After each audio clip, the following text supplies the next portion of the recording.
வெளிப்படுத்துதல் வசனமாக 7 முத்திரைகள். ஏப்ரல் 12. ஆட்சி செய்ய நியமிக்கப்பட்டவர்கள். செபுலோன் கோத்திரத்தில் முத்திரை போடப்பட்டவர்கள் 12000.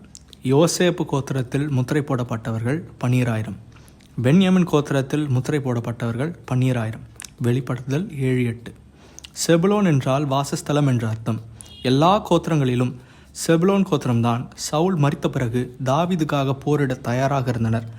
செபுலோன் புத்திரரில் சகலவித யுத்த ஆயுதங்களாலும் யுத்தம் செய்கிறதற்கும் தங்கள் அணியை காத்து நிற்கிறதற்கும் பழகி வஞ்சனை செய்யாமல் யுத்தத்திற்கு போகத்தக்கவர்கள் 50,000 பேர். 1 நாளாகமம் 12:33. இயேசுவின் குழந்தை பருவ ஊரான நசரேத் செபுலோனின் எல்லைக்குள் அமைந்திருந்தது. யோசேப்பு என்றால் தேவன் எனக்கு கூட கொடுப்பார் என்று அர்த்தம். வேதாகமத்தில் எந்த குறையும் சொல்லப்படாத ஒரு சில மனிதர்களில் யோசேப்பும் ஒருவர்.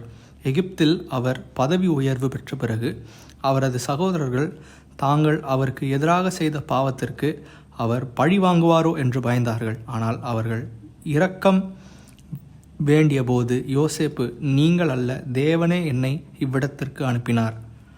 நீங்கள் எனக்கு தீமை செய்ய நினைத்தீர்கள், தேவனோ இப்பொழுது நடந்து வருகிறபடியே வெகு ஜனங்களை உயிரோடு காக்கும்படிக்கு அதை நன்மையாக முடிய பண்ணினார் என்று சொன்னார்.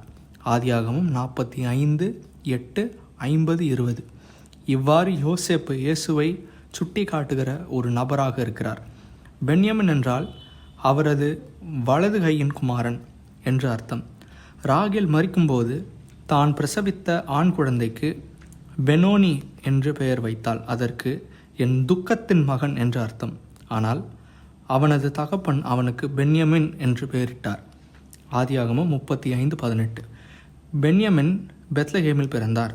அது தாவீதும் இயேசுவும் பிறந்த இடமாகும். தாவீதும் கிறிஸ்துவுக்கு முன்னடையாளமாக இருந்தார். இயேசு உலகத்தில் துக்கத்தின் மனிதனாக பிறந்தார். ஏசாயா 53:3. பிறகு பரலோகத்தில் உள்ள மகத்துவ ஆசனத்தின் வலது பாரிசத்திற்கு உயர்த்தப்பட்டார். எபிரேயர் 8:1. இஸ்ரேல் ஒரு சமயத்தில் மிகவும் சீர்கேடான கோத்திரங்களில் ஒன்றாக பென்யமின் இருந்தாலும் நியாயாதிபதிகள் 19. பிறகு நீதிமான்களாய் பாதுகாக்கிற கோத்திரமாக மாறி உபாகமம் 33:12 மீட்கப்பட்டவர்களிடையே இடம் பிடித்தது. 7ஆம் அதிகாரத்தின் வரிசையில் இந்த பெயர்களின் அர்த்தத்தை ஆராயும்போது பின்வரும் வரிசையில் அந்த கோத்திரத்தார் பட்டியலிடப்பட்டிருப்பதில் ஆச்சரியமில்லை. நான் கர்த்தரை துதிப்பேன், அவர் என்னை பார்த்து எனக்கு அதிக செழிப்பை கொடுத்திருக்கிறார். எனது போராட்டத்தின் நிமித்தம் மகிழ்ச்சி அடைகிறேன். தேவன் என்னை மறக்கச் செய்கிறார். தேவன் எனக்கு செவி சாய்த்து என்னோடு இணைந்திருக்கிறார்.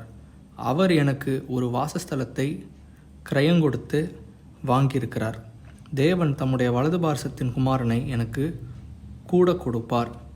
கடைசி நாட்களில் மீட்கப்பட்டவர்களின் அனுபவம் குறித்த எவ்வளவு அழகான வெளிப்பாடு இது! பரிசுத்த தேவனே, நீர் எங்களுடன் வசிப்பதற்காகவும் எங்களை கனி கொடுக்க செய்வதற்காகவும் உம்மோடு சேர்ந்து நித்தியமாக அரசாள முடியும் என வாக்குரைத்ததற்காகவும் உமக்கு நன்றி. இந்த ஆசீர்வாதங்களுக்கு எங்களை தகுதியானவர்களாக்கும். அதிக ஆராய்ச்சிக்கு ஆதியாகமம் 3:23, கொலோசியர் 1:15, 1 பேதுரு 1:18, சங்கீதம் 96:3. ஆமென்.